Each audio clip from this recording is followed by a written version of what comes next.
우리들은 아직 연약할 때, 아직 죄인 되었을 때, 아직 원수 되었을 때 하나님의 은혜로 택함을 받고 구원받은 하나님의 자녀들입니다.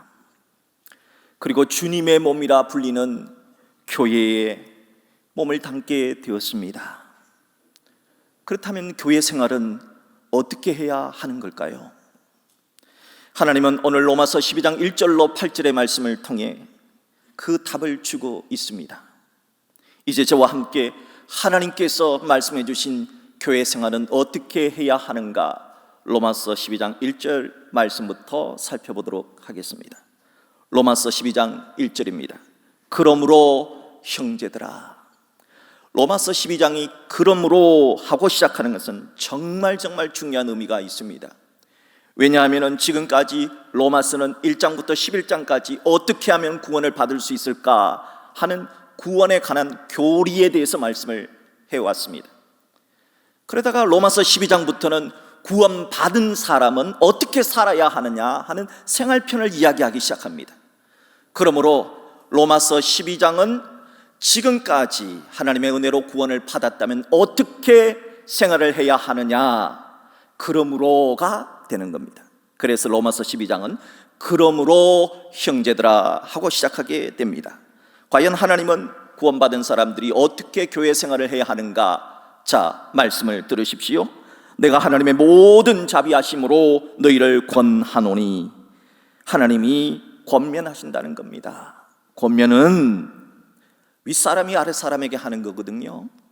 하지만 아무리 윗사람이 아랫사람에게 권면을 한다 해도 권면에는 부작용이 발생을 합니다. 왜냐? 권면을 했는데 권면을 받는 사람이 자기가 상사면 상사지, 자기가 뭔데 나한테 권면을 하느냐 하는 마음을 품고 기분 나빠할 수 있기 때문입니다. 무엇보다 사람은 권면으로 바뀌지 않습니다. 사람이 권면해서 바뀐다면 얼마나 권면을 많이 할 수 있겠습니까? 그러면 사람은 뭘로 바뀔까요? 하나님의 말씀으로만 바뀝니다. 그래서 성경이 말하는 권면이 최고의 권면입니다. 누가 권면을 하려거든 성경의 말씀으로 해야 되는 이유가 여기에 있습니다. 성경의 권면은 우리와 차원이 다른 하나님께서 하시는 충고이기 때문에 사람은 하나님의 말씀이기 때문에 받아들이는 겁니다. 과연 하나님은 사도 바울을 통해서 교회 생활을 어떻게 하라고 충고 권면하셨을까요? 보십시오. 너희 몸을 하나님이 기뻐하시는 산 제물로 드리라. 이는 너희가 드릴 영적 예배니라. 하나님이 구원받은 자에게 주시는 첫 번째 권면은 여러분의 몸을 산 제물로 드리는 예배자가 되라 하는 겁니다. 구원받은 자가 교회 생활에 있어서 가장 먼저 해야 하는 것은 예배입니다. 예배. 예배는 그 어떤 순서에 있어서도 가장 먼저 드려야 하는 겁니다. 예배란 신에게 드린다, 바친다, 경배하고 섬긴다는 의미입니다. 구원받은 자가 자신을 구원해 주신 예수 그리스도 성부, 성자, 성령 하나님의 은혜에 감사해서 드리고 바치고 섬기는 행동을 예배라고 그래요. 그래서 예배 보러 가자라고 하는 말은 쓰면 안 되는 말입니다. 예배는 보는 것이 아닙니다. 예배는 쇼가 아닙니다. 목사가 앞에서 나와서 쇼하는 게 아닙니다. 찬양대가 앞에 나와서 쇼하는 게 아닙니다. 예배를 자꾸 보러 가자고 하니까 어떡합니까? 예배를 드리지 않는데, 예배를 드려야 되는데 드리지는 않고 자꾸 보니까 어떡합니까? 우리의 자세가 관람객이 되는 겁니다. 그건 예배는 잘못된 겁니다. 예배는 보는 것이 아니라 뭐라 그랬습니까? 예배는 드리는 겁니다. 그래야 옳은 말입니다. 예배란 내 마음을 드리고 헌금을 드리고 나의 정성을 드리고 내 몸을 드리는 것이 예배라는 겁니다. 그래서 하나님은 어떤 예배를 드려야 하는가를 말씀하고 있는 거예요. 보통 예배를 드릴 때는 반드시 제물이 있습니다. 제물 없는 예배는 없습니다. 제물 없는 제사는 없습니다. 그런데 보통 제물은 다 죽여서 드리는 거거든요. 여러분 옛날에 제사 드린 거 보셨나요? 산 닭을 올려놓은 거 봤나요? 다 죽여서 피 빼고 이렇게 해서 통닭을 올려놓지 않아요? 다 죽은 제물을 드립니다. 그런데 하나님은 그런 제물 안 받는다는 겁니다. 하나님은 어떤 제물을 받습니까? 산 제물, 너의 몸을 드려라 하는 겁니다. 도대체 그게 무슨 뜻일까요? 윌리엄 바클레이라고 하는 학자는 로마서 12장 1절 너희 몸을 드리는 예배가 무엇인가 이렇게 말했습니다. 나는 교회에 하나님을 예배로 간다 라고 말하는 사람은 또한 월요일부터 토요일까지 나는 공장에, 나는 상점에, 나는 사무실에, 나는 학교에, 나는 차고에, 경락고에, 광산에, 조선소에, 밭에, 외양간에, 뜰에 하나님을 예배하러 간다라고 말할 수 있어야 한다 하고 해석을 했습니다. 주일날 예배당 안에서만 드리는 예배가 예배 전체가 아니고 월화수목금토 내 몸으로 하는 일상생활 전체가 예배다 하는 것을 말하고 있습니다. 그러하기 때문에 주부가 음식을 만들 때 그 음식을 예수님이 잡수시는 음식처럼 생각하고 기쁘게 음식을 만드는 주부는 몸으로 예배를 드리고 있는 겁니다. 택시기사가 운전을 할 때 손님을 예수님 타신 차로 생각하고 예수님 오신다는 생각으로 운전하는 기사는 예배를 드리고 있는 겁니다.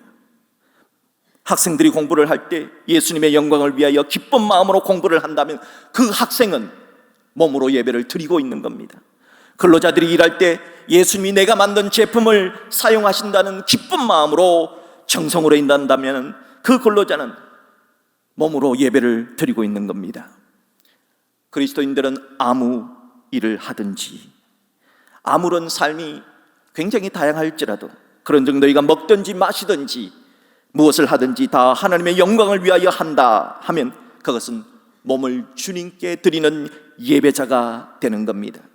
사랑하는 여러분, 우리의 몸을 하나님께 드리는 그런 예배자 될 수 있기를 주의 이름으로 축복합니다. 우리가 이렇게 몸을 하나님께 드리는 예배자가 되기 위해서는 반드시 세 가지가 필요한데 그 세 가지를 로마서 12장 2절에서 이렇게 말하고 있습니다. 첫 번째 필요한 것이 뭐냐? 바로 너희는 이 세대를 본받지 말아라 하는 겁니다. 이 말의 뜻은 무엇입니까? 사도 바울은 언젠가 그의 믿음의 아들인 젊은 목회자 디모데에게 이런 말을 했습니다. 말세가 되면은 사람들이 자기를 사랑할 거야. 돈을 사랑할 거야. 자랑할 거야. 교만할 거야. 사람들이 비방하게 될 거야. 부모를 거역하게 될 거야. 감사하지도 않을 거야. 거룩하지도 않을 거야. 정도 없을 거야. 원통함을 풀지 아니하며 한번 맺혔으면 끝까지 가는 거야. 모함을하고 절제를 못하고 사납고 선한 것을 좋아하지 아니하며 배신할 거야. 조급하며 자만하며 쾌락 사랑하기를 하나님 사랑하는 것보다 더할 거야. 경건의 모양은 있으나 껍데기는 경건한 척하나 경건의 능력을 부인할 거야. 이 같은 자들에게서 디모데야 내가 돌아서라. 몸을 주님께 드리는 예배자가 되기 위해서는 이 같은 부정적인 문화나 부정적인 사상이나 못된 행실은 본받지 말아야 한다는 겁니다. 왜냐하면 우리들은 분명 이 땅에서 살고 있지만 우리의 소속은 하늘나라이기 때문이고 우리는 바로 하나님의 아들이요 딸이기 때문이다 하는 것입니다. 사랑하는 여러분, 이 세상의 세속적이고 더러운 문화는 여러분들이 본받지 않기를 주의 이름으로 축복합니다. 두 번째, 우리의 몸을 거룩한 예배로 드리기 위해서 필요한 것은 오직 마음을 새롭게 함으로 변화를 받아라 하는 겁니다. 마음이 새로워져야 된다는 겁니다. 무엇보다 마음이 중요합니다. 왜냐하면은 이 마음은 어떻게 하면 변화를 받을 수 있어요? 사람은 충고를 해서 권면을 해서 사람은 바뀌지 않아요. 그럼 사람은 어떻게 변화를 받습니까? 내 마음속에 하나님이 들어와야, 하나님의 의와 하나님의 진리의 말씀이 들어와야 변화가 되거든요. 그래서 너의 마음을 변화를 받아 하나님의 의와 진리로 변화를 받아 새롭게 되라 하는 겁니다. 여러분 마음속에 하나님의 말씀을 꽉 채우시기를 주의 이름으로 축복합니다. 세 번째는 하나님의 선하시고 기뻐하시고 온전한 뜻이 무엇인지 분별하도록 하라. 분별력이 있어야 된다는 겁니다. 우리가 이 세상을 살아갈 때 분별이 얼마나 필요한지 모릅니다. 여러분 개인에게도 필요하고 교회에도 필요합니다. 무엇을 해야 할까? 하나님의 뜻이 도대체 뭘까? 하나님은 무엇을 선하게 여기고 무엇을 악으로 여길까? 정말 우리에게는 하나님의 뜻이 뭔지, 우리 교회의 미래를 위해서 어떤 선택을 해야 하는지 이 분별력이 필요합니다. 성경은 이 분별력에 대해서 뭐라고 말하고 있을까요? 다 같이 히브리서 5장 14절 말씀을 함께 읽겠습니다. 단단한 음식은 장성한 자의 것이니 그들은 지각을 사용함으로 연단을 받아 선악을 분별하는 자들이니라. 분별할 때는 지각을 사용하라는 겁니다. 감정이나 마음으로 필이 꽂힌다고 해서 선택하지 말고 분별하지 말고 지각을 사용하라는 겁니다. 머리 좀 사용하라는 겁니다. 이 말은 전문가의 지식을 이용하라는 뜻입니다. 자, 그러면은 전문가라면 다 전문가냐? 그게 아니고요. 뭐라고 또 말합니까?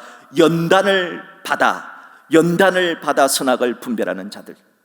이 말이 무슨 뜻이냐 하면은 지각을 사용할 때 연단을 받은 자, 실패도 해보고 실수도 경험해본 성숙한 전문가의 조언을 구해서 이렇게 했더니 실패를 했고 저렇게 했더니 실패를 했으니 당신은 저렇게 선택하십시오 라고 하는 전문적인 지식을 갖고 있는 사람의 말을 너희들이 듣고 분별해라. 이렇게 하는 것이 몸으로 하나님께 예배를 드리는 방법이다, 분별하는 방법이다 말했던 것입니다. 하나님이 구원받은 자에게 주시는 첫 번째 권면이 마음만 드리지 말고 입만 드리지 말고 몸을 하나님께 드리는 예배자 되라 하는 권면이었다면, 두 번째 우리에게 하시는 권면은 교회 생활을 할 때 우리는 예수님의 지체다 하는 그런 생각을 가지고 교회 생활을 해야 한다 하는 말씀입니다. 본문 3절을 보십시오.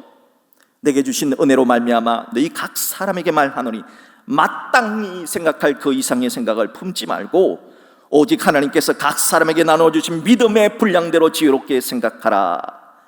교회 생활을 하는 데 있어서 첫 번째 권면은 생각에 대한 권면입니다.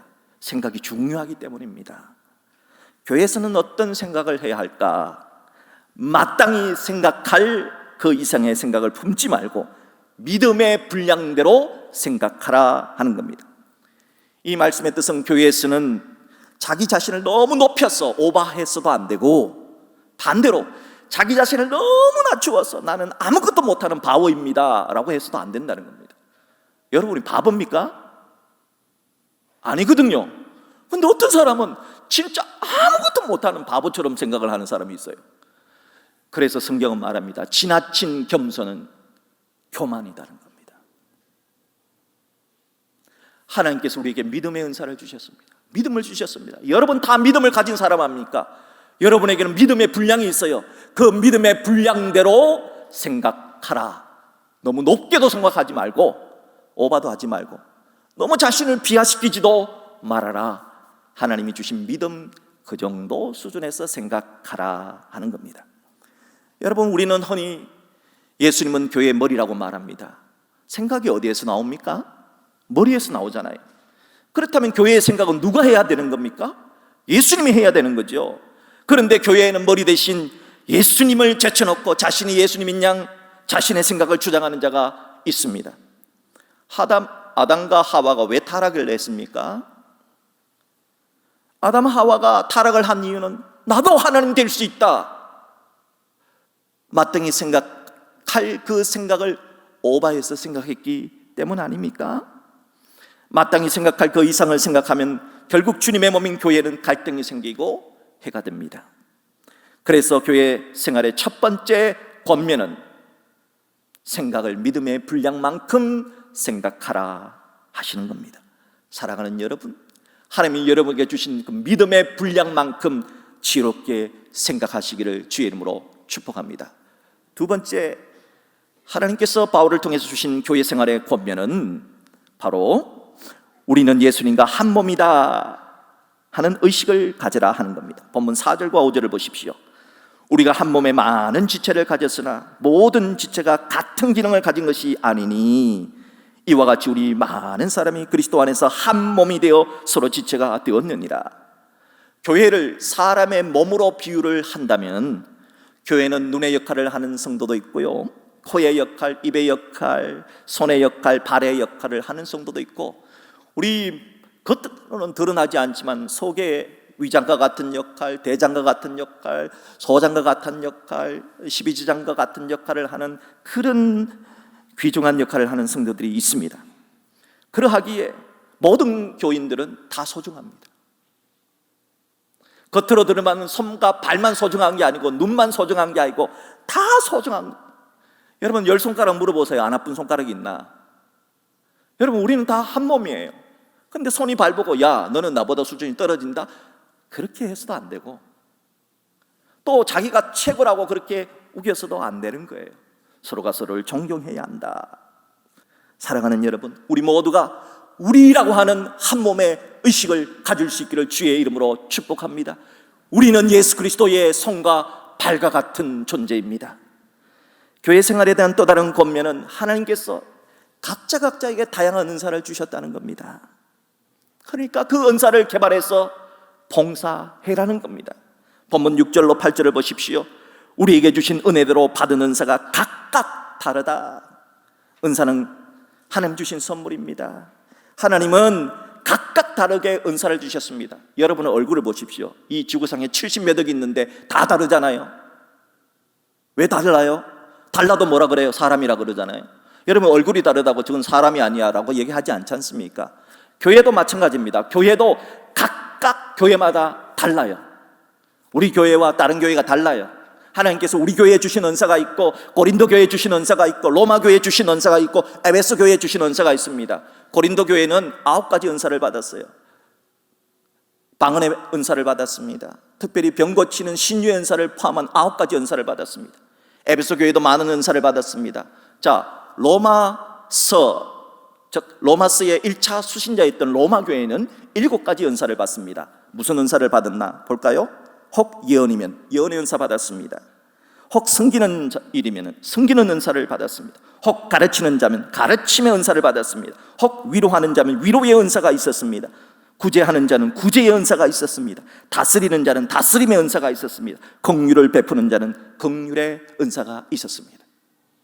자, 그런데 하나님께서는 로마 교회만 이런 은사를 주셨느냐? 아닙니다. 여러분 가운데도 하나님께서 이런 7가지 은사를 받은 사람이 있습니다. 오늘 이 시간 여러분의 은사가 무엇인지를 체크하십시오. 그리고 하나님의 말씀을 들으십시오. 하나님이 여러분에게 이런 은사를 주셨다면 어떻게 해야 하는가? 하나님의 말씀을 들으십시오. 첫 번째, 예언의 은사를 받은 사람들은 잘 들으십시오. 많은 사람들은 예언의 은사를 다가올 미래에 되어질 일을 예언하는, 마치 점쟁이가 점치듯이 예언하는 것이라고 생각하는데, 성경에서 말하는 예언은 그게 아닙니다. 성경에서 말하는 예언의 은사는 성경을 보면 남들보다 하나님의 뜻이 무엇인가를 분명하게 깨닫는 사람이 있어요. 이 사람이, 그 말씀의 은사가 바로 성경에서 말하는 예언의 은사입니다. 그러므로 예언의 은사는 성경 66권은 모두 다 예수 그리스도를 말하는 겁니다. 예수 그리스도를 드러내기 위한 것이 성경의 존재 목적입니다. 예수님을 드러내지 않는 성경은 그건 성경의 가치가 없는 겁니다. 자, 그렇다면은 예수님을 드러내야 되죠. 예언의 은사를 받은 사람은 예수님을 드러내야 됩니다. 예수님을 드러내지 않고 자기를 드러낸다든지, 예수를 드러내지 않고 어떤 기관을 드러낸다든지, 예수를 드러내지 않고 어떤 누구를 자랑한다든지, 이것은 예언의 은사를 잘못 사용하는 겁니다. 그래서 예언의 은사를 받은 사람들에게 말합니다. 믿음의 분수대로 예언하라. 믿음의 분수대로 예언하라 하신 이유가 여기에 있는 겁니다. 사랑하는 여러분, 여러분들이 남들보다 말씀을 보면 이해가 빠르고, 남들보다 말씀을 보면 분명한 하나님의 뜻이 생각나는 사람이 있다면 그 사람 예언의 은사를 받은 사람입니다. 그들은 반드시 예수 그리스도를 드러내는 삶을 살아내시기를 주의 이름으로 축복합니다. 두 번째, 섬김의 은사. 세 번째, 가르침의 은사. 네 번째, 위로의 은사를 받은 사람들은 잘 들으십시오. 주님은 교회를 세우기 위해서 은사를 주시는 거거든요. 은사는 하나님께서 자기를 위해서 주신 것이 아니고요, 기억하십시오. 은사는 교회를 세우기 위해서 주시는 거예요. 교회를 위해서 주시는 게 은사예요. 자, 그런데 특별히 섬김, 가르침, 위로의 은사를 받은 사람은 어떻게 해야 되느냐? 한번 보십시오. 좀 이상한 것을 발견할 수 있어요. 7절, 8절 보세요. 혹 섬기는 일이면 섬기는 일로, 혹 가르치는 자는 가르치는 일로, 혹 위로하는 자는 위로하는 일로. 은사에 대해서 설명을 해야 될 거 아닙니까? 섬기는 사람은 이렇게 섬겨라, 가르치는 사람은 저렇게 가르쳐라, 위로하는 사람은 저렇게 위로하라라고 말하지 않고 뭐라 그래요? 같은 말을 반복합니다. 섬기는 일이면 섬기는 일로, 가르치는 자는 가르치는 일로, 위로하는 자는 위로하는 일로. 왜 이렇게 반복적인 말을 했을까요? 여기에 하나님의 뜻이 있습니다. 섬김과 가르침과 위로의 은사를 받은 사람은 섬기고 가르치고 위로하는 것으로 만족하게 여겨라 하는 뜻입니다. 사랑하는 여러분, 연말이 되면은 여러분 나름대로 회장들 또 뭐 나름대로 열심히 했잖아요. 근데 회원들이 수고했다는 말 한마디도 안 해. 그러나 섭섭하게 생각하지 마십시오. 가르침의 은사, 섬김의 은사, 위로의 은사, 그것만으로 만족해라. 그렇게 만족하시는 여러분 되시기를 주의 이름으로 축복합니다. 다섯 번째, 구제의 은사를 받은 사람에게 주시는 권면입니다. 구제의 은사, 구제의 은사를 받은 사람은 성실함으로 하라 그래요. 성실하게 구제하라. 이 말은 구제할 때 인색하게 하지 마라. 이 말은 구제할 때 억지로 하지 말라는 겁니다. 하나님이 너에게 재물을 주셨다는 거죠. 하나님이 너에게 재물의 은사를 주셔서 너가 지금 남을 도울 수 있는 입장에 있으니 구제하는 것 자체로 기뻐하고, 저 사람은 왜 구제 안 하지? 그렇게 말하지 말라는 거예요. 여러분, 구제의 은사를 받은 사람이 구제하지요. 구제의 은사를 안 받은 사람은 그게 안 돼요. 그러니까 구제의 은사를 받은 사람은 성실함으로 구제해라, 그렇게 말하는 것입니다. 하나님께서 여러분에게 구제의 은사를 주시면 성실하게 구제하시는 여러분 되시기를 주의 이름으로 축복합니다. 여섯 번째, 다스림의 은사. 다스림의 은사라고 하는 것은 지도자의 은사입니다. 구역에 지도자가 있고 남녀 전도의 임원들이 있고 교회 학교의 교사나 찬양대의 임원들이 있고 목회자가 있고 교회에는 정말 많은 지도자가 있습니다. 자, 그런 지도자에게 하나님께서 주신 말씀이 뭐냐? 부지런함으로 일해라. 부지런하게 다스려라. 잠언 27장 23절의 말씀에 이런 말씀이 있습니다. 내 양떼의 형편을 부지런히 살피며 내 소떼에게 마음을 두라. 여러분, 이 세상에는 수많은 뱀의 후손들이 있습니다. 뱀의 자식들 이단과 사이비를 보십시오. 얼마나 열심을 내는지 모릅니다. 그런데 우리는 하나님의 자녀라고 하면서 이단 사이비보다 열심도 없고 부지런도 없다면 이 어찌된 일이냐 하는 겁니다. 하나님의 자녀된 여러분, 하나님께서 여러분에게 지도력의 은사를 주셨다면 열심히 지금보다 조금 더 부지런할 수 있기를 주의 이름으로 축복합니다. 마지막 일곱 번째, 긍휼의 은사를 받은 사람입니다. 긍휼의 은사를 받은 사람은 잘 들으십시오. 긍휼의 은사란 불쌍히 여기는 은사입니다. 다른 사람은 안 불쌍한데 자기만 불쌍한 사람이 있어요. 다른 사람은 똑같이 봤는데도 안 불쌍해. 근데 밥을 먹어요. 그런데 밥 먹다가 밥 못 먹는 사람이 있습니다. 저거 불쌍해서 어떡하나. 그건 하나님이 그 사람에게 긍휼의 은사를 주셨다는 겁니다. 그런 은사를 받은 사람, 잘 들으십시오. 즐거움으로 하라. 우리 주변을 둘러다보면 정말 불쌍한 사람들이 많습니다. 그런데 그 불쌍한 사람이 불쌍한 사람으로 보이는 사람이 있어요. 그 사람 누구일까요? 긍휼의 은사를 받은 사람입니다. 그러면은 긍휼의 은사를 받은 사람이 긍휼히 여기는 겁니다. 성경은 바로 그걸 말하고 있는 것입니다. 하나님은 성경에 나오는 로마 교회나 에베소 교회나 고린도 교회만 은사를 주신 것이 아니라 우리 대형 교회도 주셨습니다. 그리고 여러분 각자에게도 다 은사를 주셨습니다. 그 은사를 주신 목적은 단 하나입니다. 대형 교회를 세우라고, 교회를 세우기 위해서 축복의 통로가 되라고 은사를 주셨습니다. 예배자가 되십시오. 우리가 예수님의 지체임을 기억하십시오. 그리고 주님 주신 은사를 땅에다 묻어버리는 인생이 아니라 잘 사용하여 우리 교회가 축복의 통로가 될 수 있는 그런 교회로 세우는 일이길 담당할 수 있는 우리 모두가 될 수 있기를 주님의 이름으로 축복합니다.